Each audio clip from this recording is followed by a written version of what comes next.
Bon, ben, changement de plan.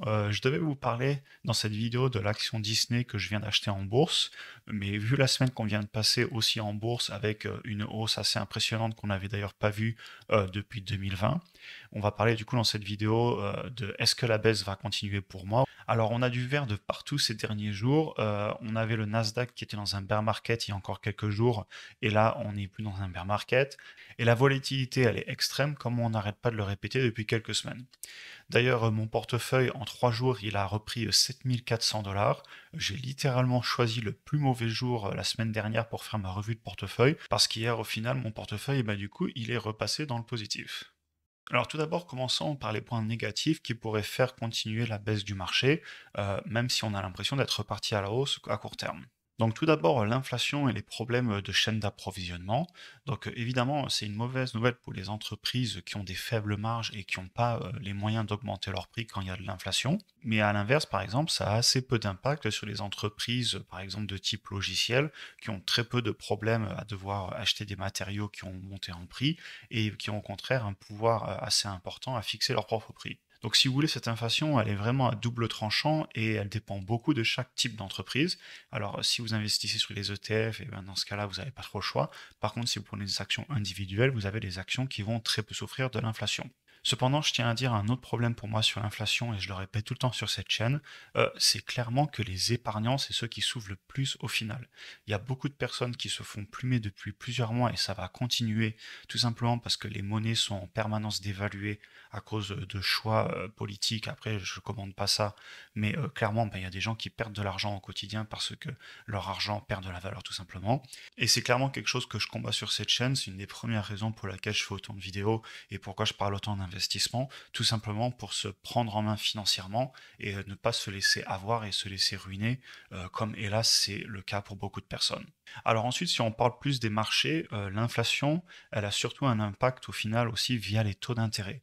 Et comme on l'a vu la semaine dernière, la Banque centrale américaine, elle a confirmé 7 augmentations à venir cette année de au moins 0,25%, voire 0,5 si l'inflation accélère. Alors, s'il venait à passer à 0,5 au lieu de 0,25 sur plusieurs mois dans l'année, enfin sur plusieurs augmentations, ce serait clairement pour moi un mauvais signe pour les marchés. Mais on parle encore une fois ici de mauvaises choses court terme. Mais je ne pense pas que sur le long terme ce soit une mauvaise chose parce qu'au final, la Banque centrale, elle est là pour faire que l'économie se porte le mieux possible sur le long terme et elle ne pense pas forcément court terme. Aussi, évidemment, encore une fois, ça dépend de chaque entreprise. L'augmentation des taux, c'est pas une bonne nouvelle pour les entreprises petites et risquées, non rentables, qui vont du coup avoir beaucoup plus de mal à se financer sur le long terme pour leur développement.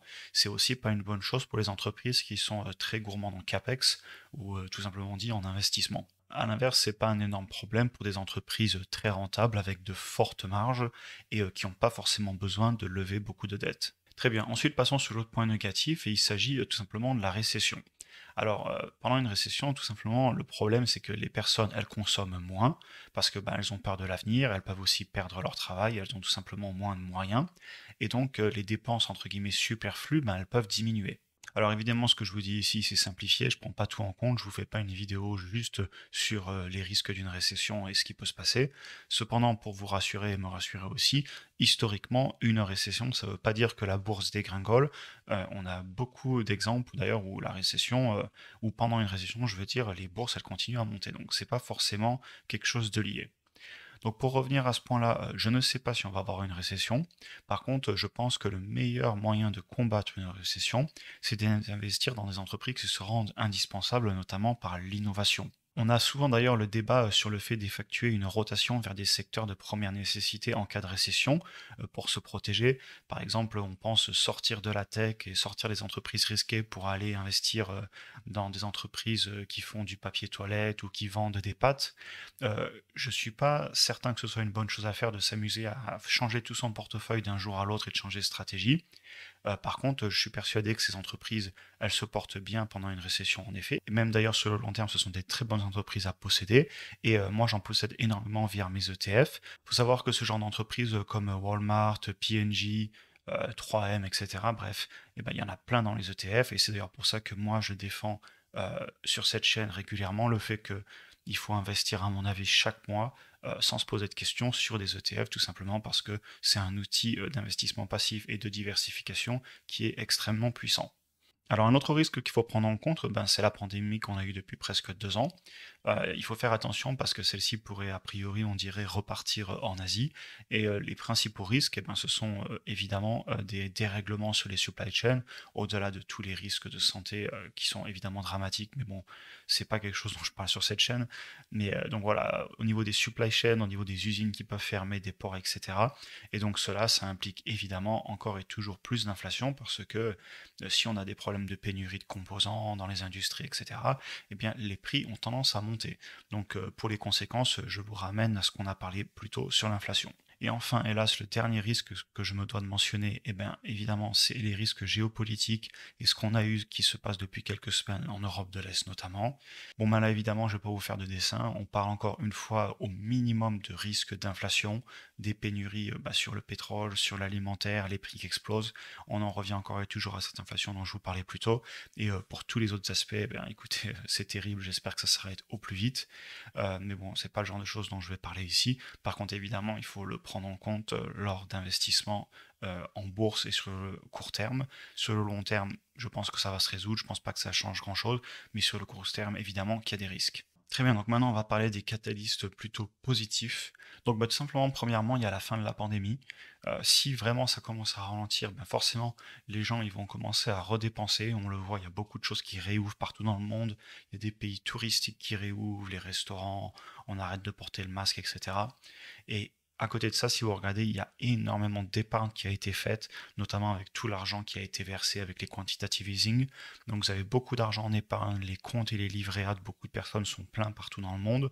Et je pense qu'on pourrait avoir un boom de consommation. Donc ça, on ne sait pas si ça va avoir lieu ou pas, parce qu'on ne sait pas si la pandémie va s'arrêter.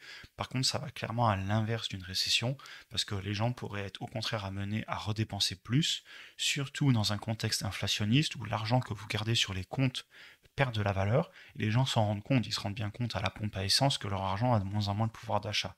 Donc ça incite évidemment à le dépenser plutôt qu'à l'épargner, ou alors ça peut aussi inciter à investir, comme on le fait d'ailleurs, j'imagine si vous regardez sur cette chaîne, vous investissez aussi votre épargne. Un autre point positif pour moi, c'est les soutiens des gouvernements et aussi ce que seront en train de faire les banques centrales. Il faut bien comprendre que les marchés, ce qu'ils détestent le plus, c'est l'incertitude. Et quand les gouvernements et les banques centrales elles disent clairement ce qu'elles vont faire, que enfin elles arrêtent de dire que l'inflation n'est pas transitoire, mais bon, qu'elle est bien là, de toute façon, ils n'ont plus le choix. Ça fait 1 an qu'ils disent que c'est transitoire, il y a un moment, bon ben ça ne l'est plus. Et au final, le fait qu'ils l'acceptent, qu'ils le disent et qu'ils disent qu'ils vont s'en occuper, notamment en augmentant les taux, ça peut être une mauvaise chose, comme on le disait avant, sur certains types d'entreprises, mais pour moi, c'est aussi une bonne chose, parce qu'au final, l'objectif des banques centrales, et notamment de la Fed aux États-Unis, c'est que l'économie se porte bien, c'est d'avoir le plein emploi, c'est d'assurer la stabilité des prix et la stabilité de la monnaie sur le long terme. Et donc, le fait qu'ils prennent ça en main à bras-le-corps et qu'ils disent qu'ils vont s'en occuper, c'est un excellent signe pour les marchés, même si les taux remontent. Parfait, donc passons maintenant à la troisième partie. Donc, quel est mon avis? Est-ce que le marché va continuer à monter? Est-ce qu'on a bien fini la baisse ou la correction? Ou alors, au contraire, est-ce que c'est qu'une petite reprise avant de repartir de plus belle à la baisse? Alors, pour moi, le marché, il est quand même toujours un petit peu cher. Si on regarde sur Yardeni, on voit effectivement que les plus grosses capitalisations sont pas du tout à une moyenne historique, mais plutôt un petit peu au-dessus. Après, sur les petites et moyennes entreprises, donc les mid et small caps, c'est un petit peu moins le cas. On est clairement plus bas, donc tant mieux. Donc ça, clairement, ça indique que certaines actions sont toujours chères, même si on a eu des belles corrections. Et d'ailleurs, j'en ai profité, j'ai pas mal investi ces dernières semaines. Ensuite, d'un point de vue de l'analyse technique, bon, ben, les marchés ils sont toujours vendeurs. Je fais assez peu d'analyse technique, cependant, vu que c'est quelque chose qui est beaucoup utilisé, eh bien forcément, ça a une influence surtout sur le moyen et le court terme, parce qu'il y a beaucoup de personnes qui font du trading et je respecte ça et je ne peux pas l'ignorer non plus. Après, d'un autre côté, on sait qu'historiquement, les baisses de marché qui durent des années, elles sont assez rares. À l'inverse, les corrections de 2, 4, 6 mois maximum, c'est quelque chose de très courant, on en a presque allez, tous les 1 à 2 ans, il n'y a rien d'étonnant là-dessus. J'aurais donc au final envie de dire quand même que sur le court et moyen terme, on va clairement avoir beaucoup de volatilité, je pense, et je ne serais pas du tout étonné que ça continue à baisser et qu'on ait encore de meilleures opportunités. Après, je ne prends pas le pari là-dessus. J'ai l'impression quand même qu'on est plus en tendance à la baisse qu'à la hausse, mais si ça repart à l'inverse très haut, et ben tant mieux, j'ai déjà beaucoup investi, et je pense que vous avez fait pareil et vous avez déjà pas mal investi. Après, évidemment, n'oublions pas qu'au final, ben, le marché, il a toujours raison, il faut rester humble. On n'est pas du tout à l'abri que d'un coup, les risques géopolitiques se résolvent, que l'inflation se mette à ralentir parce que la pandémie s'arrête et les supply chains reviennent à la normale sous un an, peut-être deux. Donc voilà, pour moi, sur le court terme, clairement, grosse volatilité, peut-être des opportunités à venir. Par contre, sur le long terme, je suis super positif et je pense que la majorité des entreprises dans lesquelles on investit, si on fait bien nos recherches en avance, n'ont pas de raison de ne pas réussir sur le long terme, surtout si ce sont des entreprises qui innovent et qui apportent vraiment de la valeur ajoutée sur le marché. Je voudrais aussi rajouter avant de finir cette vidéo un point qui est très important pour moi, et il s'agit en fait du risque d'être non investi, d'être en dehors des marchés. Et celui-ci, pour moi, il est énorme, ce risque. Au-delà du fait que historiquement, il est prouvé que rater les 10 meilleurs jours sur un marché, sur une décennie, c'est quelque chose de catastrophique. Pour moi aussi, ce qui est super dur, c'est le stress.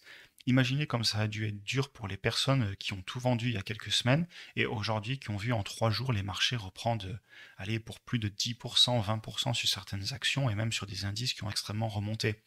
Alors, j'imagine que vous, c'est pas le cas. Si vous regardez sur cette chaîne, vous êtes certainement sur une stratégie où vous investissez chaque mois sur des bonnes affaires du moment sans vous poser de questions. Par contre, je pense qu'il y a beaucoup de personnes qui ont tout vendu et qui aujourd'hui doivent être dans une position terrible où ils se disent, est-ce que je re-rentre sur le marché ou alors est-ce que ça va continuer à baisser? Et pour moi, ça, c'est le plus gros risque. Évidemment, je respecte ces stratégies entre guillemets de trading, de vouloir timer le marché et de vouloir vendre pour réinvestir plus bas, mais c'est pas quelque chose que je fais parce que pour moi le stress n'en vaut vraiment pas les résultats potentiels qui sont très durs à avoir parce qu'au final on ne peut pas vraiment prédire le futur. Après évidemment je respecte totalement ces stratégies de trading et de swing trading sur le court et moyen terme, mais c'est pas quelque chose que je fais, c'est clairement un métier à plein temps. Il faut être sur son ordi tout le temps, savoir s'en occuper, avoir de sacrées connaissances, et donc personnellement c'est pas ce que je fais et en plus ça m'apporterait trop de stress. Donc je préfère me concentrer au quotidien à gagner plus d'argent, à être performant sur plein de choses, entreprises, achat-revente, immobilier, travail, etc. Et au final investir sur le long terme de façon assez passive. Voilà, j'en ai fini avec cette vidéo. Je voulais vraiment aussi vous remercier pour le fait que vous suiviez la chaîne régulièrement. Je vais continuer à poster du contenu que j'espère vous plaira et je vais continuer à essayer de m'améliorer. Et d'ailleurs, dans ce sens, surtout n'hésitez pas à me dire dans les commentaires les sujets et les directions que vous voudriez que la chaîne prenne. Je lis énormément les commentaires et il y a beaucoup de vidéos que je fais qui sont inspirées de vos idées. Donc ben, c'est génial, surtout n'hésitez pas à continuer à le faire. Je vous laisse vraiment libre choix dans vos imaginations. Il y a plein de sujets auxquels j'aurais pas pensé sans vous. Et donc voilà, je tenais à vous remercier là-dessus. Et sur ce, comme d'habitude, bah, écoutez, je vous souhaite un bon dimanche, une bonne semaine, et puis on se voit dans la prochaine vidéo.